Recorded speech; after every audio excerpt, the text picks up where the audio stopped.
Éminence, bonjour.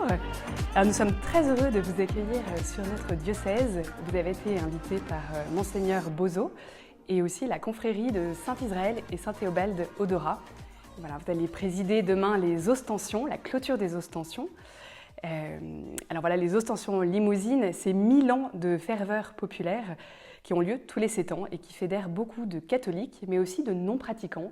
Comment est-ce que vous abordez cet événement ? D'abord, c'était une surprise que Monseigneur m'a invité et c'était également une grande joie parce que c'est la première fois que je vais vivre cet événement diocésain qui rassemble, paraît-il, beaucoup de monde.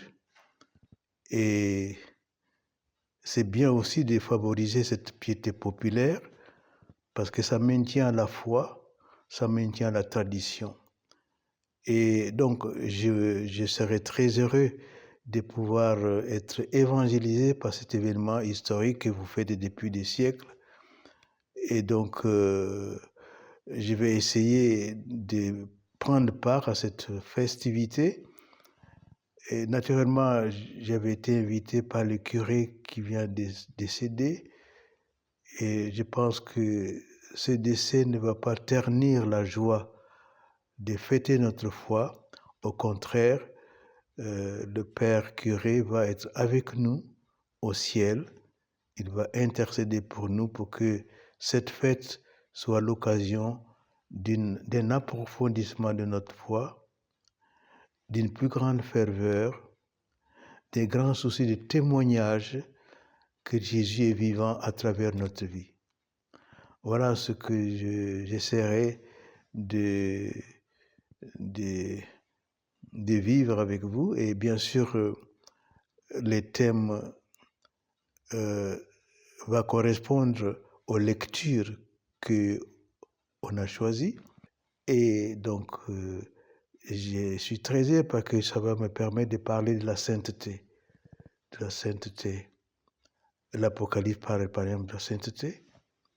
Et puis, les béatitudes aussi, c'est un chemin vers la sainteté. Donc, ce sont des textes vraiment qui correspondent bien à l'événement que nous festons. Donc, la vénération des reliques de Saint Israël et Théobald. Alors, l'Église avance parfois dans une société un peu à contre-courant. Alors comment expliquez-vous cet attachement à la vénération des reliques des saints et surtout en ce week-end de la Trinité, comment nous permet-elle d'approfondir notre foi ? Je pense que les saints sont des baptisés. Ils deviennent enfants de l'Église qui est une, sainte, catholique et apostolique. Eh bien, les saints nous rappellent que nous aussi nous sommes des baptisés. Et qu'est-ce que c'est que le baptême? Lorsqu'on demande à un catéchumène, veux-tu recevoir le baptême? Il va dire, est-ce que tu veux devenir saint? Et donc, les saints nous rappellent que nous sommes des enfants de Dieu et les enfants de Dieu doivent vivre selon la volonté de Dieu. Or, la volonté de Dieu, c'est que nous soyons des saints. Et donc, les saints nous rappellent, nous ramènent aussi à cette volonté de Dieu, nous rappellent à nos liens avec notre Père du ciel qui est Dieu. Et donc, fêter, qu'est-ce que ça veut dire fêter aujourd'hui les saints limousins dans un contexte laïciste, matérialiste, qui refuse Dieu, qui refuse toute religion? Eh bien, je pense que c'est une bonne initiative de maintenir cette festivité tous les 7 ans pour qu'on essaie de ramener le monde à Dieu. Et les saints nous y aident. Ce n'est pas seulement une curiosité de rappeler leur histoire, de vénérer leurs reliques, mais en même temps, ils nous appellent à revenir vers Dieu. Comme l'enfant prodigue, nous nous sommes éloignés de Dieu et comme l'enfant prodigue, nous décidons de revenir vers Dieu grâce aux saints. Donc voilà, à mon avis, comment je vais essayer de participer à cette vénération Ce n'est pas seulement une fête populaire, c'est une manifestation de notre foi. Et cette manifestation de notre foi veut dire que nous avons à vivre notre baptême.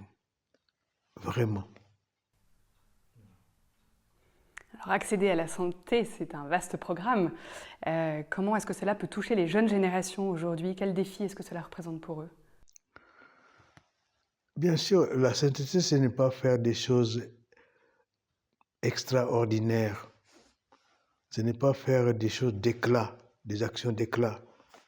C'est vivre normalement sa vie d'homme, de chrétien, dans le quotidien, mais toujours orienté vers Dieu.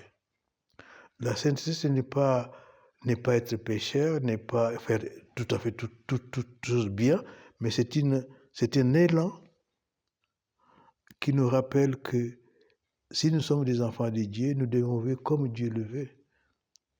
Et vivre comme Dieu le veut, c'est vivre pleinement son baptême. Et tout baptême est exigeant. Comme toute réalité humaine est exigeante. Tout ce qui est beau dans la vie est exigeant. L'amour, par exemple, est exigeant. Il demande des renoncements. Il demande une totale donation de nous-mêmes à la personne qu'on aime. C'est exigeant, cela. L'or, pour l'avoir, il faut l'éloigner de tout scorie, c'est-à-dire le chauffer, le mettre dans un four. Et donc, toute chose belle est exigeante. Et les jeunes veulent des choses exigeantes aujourd'hui. Ce n'est pas des gens qui veulent que tout soit facile. D'ailleurs, même le sport. Si vous voulez être le premier, il faut vous imposer un exercice, des efforts, des renoncements. Si vous voulez gagner la Coupe mondiale, il faut un exercice. Donc, les jeunes aiment des choses exigeantes, pas des choses faciles. Parce que rien de facile nous porte au succès. Or, le succès d'un homme, c'est d'être saint. Le succès d'un chrétien, c'est d'être saint. Et donc, je pense que ça correspond tout à fait aux attentes des jeunes. La sainteté est une attente vraiment chrétienne, une attente vraiment qui vient du cœur des jeunes. Et je pense qu'il faut pousser les jeunes à cette exigence, en leur disant, mais ce que l'Église vous demande, ce que Dieu vous demande, c'est ce que la société vous demande, c'est ce que votre profession vous demande. Atteindre la plus haute qualité des professionnels, la plus haute compétence, et être compétent dans la vie chrétienne, c'est être vraiment dans la sainteté. Est-ce que ce chemin de sainteté est donc un idéal en fait à suivre, un idéal de vie? Ce n'est pas seulement un idéal, mais c'est une vocation. C'est une mission. C'est un devoir. L'idéal, bon, c'est quelque chose de lointain, mais c'est un devoir d'être saint. Parce que le Seigneur nous a dit, soyez parfaits comme votre Père Céleste est parfait. Soyez saints parce que moi, votre Dieu, je suis saint. Ce n'est pas un idéal, c'est un devoir, c'est une mission. Et non, il faut enlever le mot idéal, parce que l'idéal, ça veut dire, bon, si on arrive, bon, ça, tant mieux, mais si on n'arrive pas, bon, c'est un idéal. Non, c'est notre direction. Nous devons aller vers la sainteté. Comme les saints que nous vénérons, ils ont réalisé leur mission. Ils ont réalisé leur vocation. Et notre vocation, c'est d'être des saints. Parce que Dieu est saint. Parce que Jésus nous a dit, soyez parfaits, comme votre Père Céleste est parfait. Ce n'est pas un idéal, c'est une mission, c'est un devoir. C'est une exigence. Pour être bien heureux, parce que nous allons écouter dimanche, bienheureux les pauvres, bienheureux ceux qui sont persécutés, eh bien, cette exigence est en même temps une mission et en même temps un devoir chrétien d'être saint. C'est pas réservé à des élites, aux prêtres, aux évêques. Non, c'est toute personne qui est baptisée doit devenir saint. Toute personne qui est fils de Dieu doit devenir comme son Père, comme Dieu est saint. Et ça, c'est ça notre mission. Ce n'est pas seulement être chrétien, ce n'est pas seulement aller à la messe, c'est dimanche. Ce n'est pas seulement faire des obligations religieuses, c'est beaucoup plus que ça. C'est être différent des autres. Sinon, on peut être chrétien et vivre comme tout le monde. Or, si c'est vivre comme tout le monde, on n'est pas chrétien. Il faut qu'il y ait une spécificité. Je suis fils de Dieu, et si je suis fils de Dieu, je dois être comme mon Père. C'est la mission de ressembler à son Père. C'est difficile, c'est exigeant, mais c'est possible. Voilà. Quel est le saint qui a marqué le plus votre ministère? Eh bien, il y a plusieurs saints. D'abord, Saint Paul. Saint Paul nous représente tous. Il était violent, persécutait l'Église, acharné. Et les jours où il a rencontré Dieu, Jésus, sa vie a été totalement changée. Il allait massacrer des chrétiens, et sur la route de Damas, une lumière l'éblouit, il le terrasse, et il entend une voix, « Saul, Saul, pourquoi me persécutes-tu » Il dit, « Qui es-tu » Il dit, « C'est Jésus que tu persécutes. » Parce que persécuter un chrétien, c'est persécuter Jésus. Ce que vous avez fait à l'un de ses plus petits de mes frères, c'est à moi que vous l'avez fait. Mais lève-toi, va à Damas, et on t'indiquera ce qu'il faut faire. Lui qui était un grand scientifique, celui qui connaissait bien la Bible, on l'envoie apprendre chez un pauvre chrétien qui s'appelle Anani. Celui qui était docteur, qui avait un grand maître, Gamaliel, il va apprendre auprès d'un chrétien ce que c'est que Jésus. Et depuis ce jour-là, sa vie a été totalement bouleversée. Et il dit, en écrivant, en racontant cette histoire, il dit, « Moi, je suis crucifié avec le Christ. Je vis, mais ce n'est plus moi qui vis, c'est le Christ qui vit en moi. Ma vie présente dans la chair, je la vis dans la foi au Fils de Dieu qui m'a aimé et s'est livré pour moi. » Cette conscience que Jésus est mort pour moi, moi qui suis un pécheur, ça a bouleversé sa vie. Nous sommes tous comme ça. Il faut redécouvrir que Dieu est mort, pas pour Paul, pas pour Pierre, pas pour Jeannette. Il est mort pour moi. Ça va bouleverser votre vie, va changer votre vision. Et donc, Paul m'a beaucoup marqué parce que je suis pécheur comme lui. Et il m'oriente à redécouvrir que le Christ est mort pour moi. Et donc, je dois mourir aussi pour lui. Le deuxième saint, c'est Saint Augustin. Saint Augustin qui était un Africain comme moi. Il vivait la vie des jeunes, comme ça, d'une manière déréglée. Il était ambitieux. Il a quitté sa famille d'Afrique, il est allé à Milan. Il rencontre un saint évêque, Ambroise. Il entend Ambroise parler. Il était complètement changé. Il demande le baptême. Et depuis ce jour-là, il raconte dans ses confessions, sa vie a été totalement bouleversée. Et nous sommes tous comme des Saint-Augustin. Une vie délabrée, une vie comme ça. Mais des jours, on rencontre Jésus. Et on rencontre Jésus à travers la parole. Il entend une voix dire, prends et lis. C'était la Bible. Il lit. Et sa vie est totalement changée. Nous ne pouvons rencontrer Dieu qu'à travers sa parole et à travers l'Eucharistie. Voyez-vous? Donc, voilà les saints qui m'ont marqué, mais il y a également d'autres saints. La petite Thérèse est aussi une amie, une sainte, qui a découvert l'amour de Dieu. Et ça a bouleversé sa vie.